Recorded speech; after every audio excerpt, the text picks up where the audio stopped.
The NBA announced their starters for the NBA All-Star game, which will be happening in the next few weeks.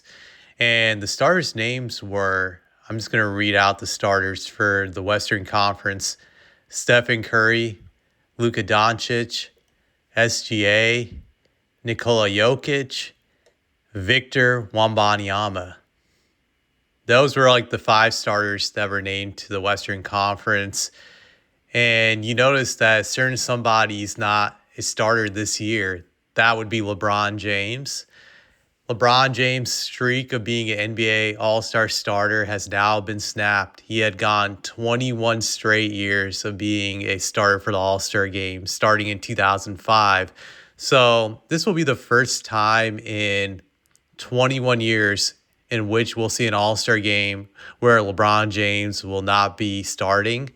I think this is another sign of like the changing of the guard, or you could say like the passing of the torch to the younger generation, in the sense that LeBron is no longer one of the premier players of the NBA, because the All-Star game is really an event to show the premier faces of the league. Especially if you're a starter, you are one of the main guys in the league, at least when it comes to the fans, the media, and just when it comes to the players. But LeBron wasn't able to make the cut this year, and I thought it was overdue. You could say probably for the last few years he should have been a starter based on the Lakers record. So I think it was a long time coming, this decision. And I think the next thing to see is, will LeBron make it to the All-Star game this year as a reserve? I think that's going to be really close. I really do. Like, I can name two guys for sure who are going to make it in as reserves: Anthony Edwards and Kevin Durant. You know, those guys are going to get in. But I think, unfortunately, it's wide open after that. That leaves like five more slots left. I think this is the year where Jamal Murray will probably get in. His numbers are ridiculous if you look at them.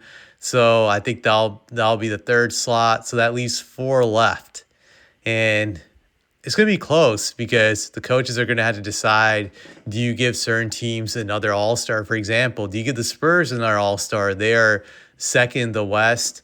You can make the case for De'Aaron Fox. He's averaging over 20 points a game, that he should get in since the Spurs have a winning record. And he was a huge part of it, especially when Victor went down. He took control of the team and made sure that they didn't fall apart.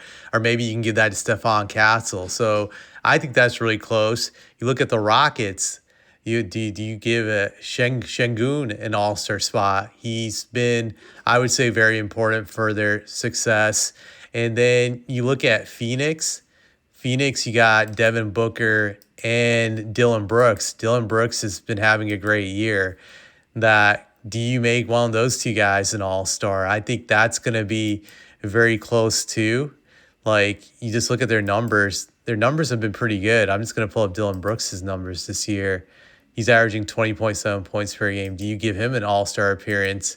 So I think it'll be very close. But I think unfortunately, I think the coaches will allow LeBron to squeak into this All-Star game. I don't think he deserves it, but I think they're going to vote him in as a reserve. But it'll be very close. I think it's going to come down to the wire because, like I said, you can make the case for a few teams having more than one All-Star. Oh, shit, I forgot about the OKC Thunder. For sure, Chet is going to be an All-Star. That's another guy that you're going to have to put in the All-Star game. Like, Chet definitely will get in. So it's going to be very close, man. It's going to be very close. But like I said, I think unfortunately he will squeak in, like barely on the margins, I think. But I would love to see him not in the All-Star games. I know that would be such an ego blow for him, and he would not be able to take it well. So I think it'll be very, very interesting to see how this goes. That if he doesn't get in as a reserve, then I think it's really a sign that the league is pretty much done with LeBron. But we'll see.